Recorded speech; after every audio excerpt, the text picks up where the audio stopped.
অবশেষে আমিও কিন্তু ভাইরাল কেক খেতে গিয়েছিলাম। কেক যেমন ঐতিহাসিকভাবে ভাইরাল হয় গাইস, এটা আমার জানা ছিল না। আসসালামু আলাইকুম এভরিওয়ান, সবাই কেমন আছেন? আমি তো আলহামদুলিল্লাহ ভালো। শ্যামলী আগারগা ঠিক নির্বাচন অফিসের সামনেই এই ভাইরাল কেক বিক্রি করা হয় গাইস। এখন কিন্তু ভাইরাল কেকের জায়গাটাকে কেক লাইন নামে মানুষ চিনে। রিক্সা থেকে নেমে এমন সারি সারি কেকের দোকান, যেদিকে তাকাবেন সেদিকে কেকের দোকান, মনে হবে আপনি কেকের রাজ্যে চলে এসেছেন।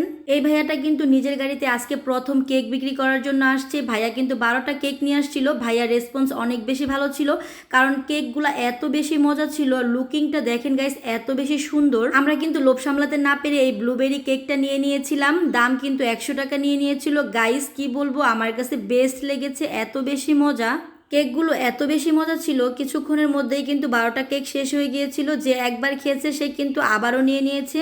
ভাইরাল জাকির ভাইয়ের দোকানের কেক খাওয়ার জন্য আমরা কিন্তু 5টার আগে চলে এসেছিলাম। যেহেতু জাকির ভাই এখনও কেক লাইনে আসেনি, তাই আমরা কিন্তু আগেই অন্য অন্য দোকানগুলো ঘুরে ঘুরে দেখতেছিলাম আর কিছু কিছু কেক ট্রাই করতেছিলাম। এদিকে ইউটিউবার ভাইয়ারা এই আপুটাকে সাক্ষাৎকার নিতেছিল আর বলতেছিল, আপনি কি ভাইরাল হওয়ার জন্য এখানে কেক বিক্রি করতে আসছেন? আপু বলতেছিল, ভাইরাল হওয়ার জন্য আমি আসিনি, তবে কেক বিক্রি করতে পারলেই হলো। এই আপুটার দোকানে অনেক ধরনের কেক ছিল। কেকের লুকিংগুলো অনেক বেশি সুন্দর ছিল গাইস। বিভিন্ন জায়গা থেকে কেক ট্রাই করব, অনেক বেশি তো আর খেতে পারবো না, তাই সব জায়গা থেকেই ট্রাই করতে পারবো না। আমি কিন্তু এই আপুটার সাথে কেক বিক্রি করতে নেমে গিয়েছিলাম। সত্যি সত্যি গাইস, আমি কিন্তু আজকে থেকে ওইখানে কেক বিক্রি করব। আর গাইস দেখেন, এই কেকটা এত বেশি লোভনীয় ছিল, কি বলবো। এই কেকটার নাম কিন্তু বাটার স্কচ। কি পরিমাণ বড় গাইস দেখেন, মাত্র 100 টাকা। এত বেশি মজা ছিল, আমি আর আপু তো অনেক মজা করে খাচ্ছিলাম। কেকটা ছিল অনেক বেশি সফট আর এত বেশি লোভনীয়, কি বলবো। যখনই মুখে দিতেছিলাম একদম ভ্যানিশ হয়ে যাচ্ছিল। আপুটার ওইখান থেকে কেক খেয়ে দেখি পাশে আর একটা আন্টি কেক বিক্রি করতেছে। এই আন্টির চকলেট কেকটা দেখে এত বেশি লোভ লাগতেছিল, পুরা চকলেট দিয়ে ভরা। এই আন্টি কিন্তু কেক বিক্রি করার জন্য চলে আসছিল মিরপুর থেকে। এত বেশি চকলেট ছিল কেকটার মধ্যে, কি বলবো গাইস, খেতেও কিন্তু অনেক বেশি মজা ছিল। আপু আর আমি তো কেক খাচ্ছিলাম, কিছুক্ষণের মধ্যে দেখি এমন ভিড়, চিল্লাচিল্লি শুরু হয়ে গিয়েছে। কি ব্যাপার, এখানে কি হয়েছে?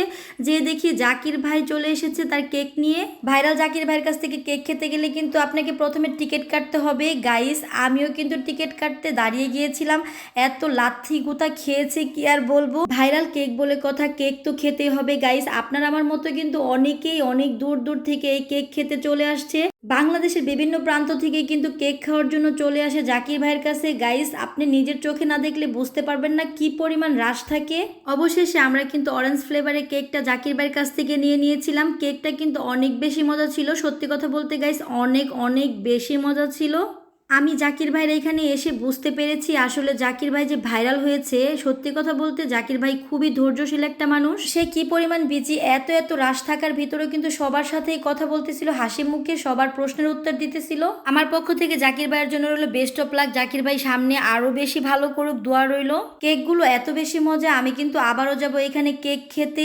আর এদিকে ব্লগ উইথ মীরা আপু কিন্তু চলে গিয়েছে জাকির ভাইয়ের সাথে ভিডিও করবে, ভাইরাল বলে কথা গাইস। এখানে আরো একটা ভাইরাল আপু আছে, জাকির ভাইয়ের দোকানে কেক খেতে এসে সে কেক বিক্রি করতে এসেছিল, তারপর ভাইরাল হয়ে গিয়েছে। তার দোকানে এত পরিমাণ রাশ ছিল, কি বলবো, ঝগড়া লাগিয়ে দিয়েছিল সবাই। আপুর দোকানে এত বেশি ভিড় ছিল, রাত অনেক বেশি হয়ে গিয়েছিল, তাই আমরা কেক ট্রাই করতে পারিনি। আমরা কিন্তু বাসায় চলে আসছি। সব কথার এক কথা, এখানে কেক ভাইরাল হয়েছে কারণ কেক অনেক মজা, প্লাস দামও অনেক কম। আপনারা যারা ঢাকার আশেপাশে আছেন, আপনারাও কিন্তু অবশ্যই এখানে কেক ট্রাই করে যাবেন। সবাই ভালো থাকবেন, দেখা হয়ে যাবে নতুন কোনো ভিডিওতে। Thanks for watching my video.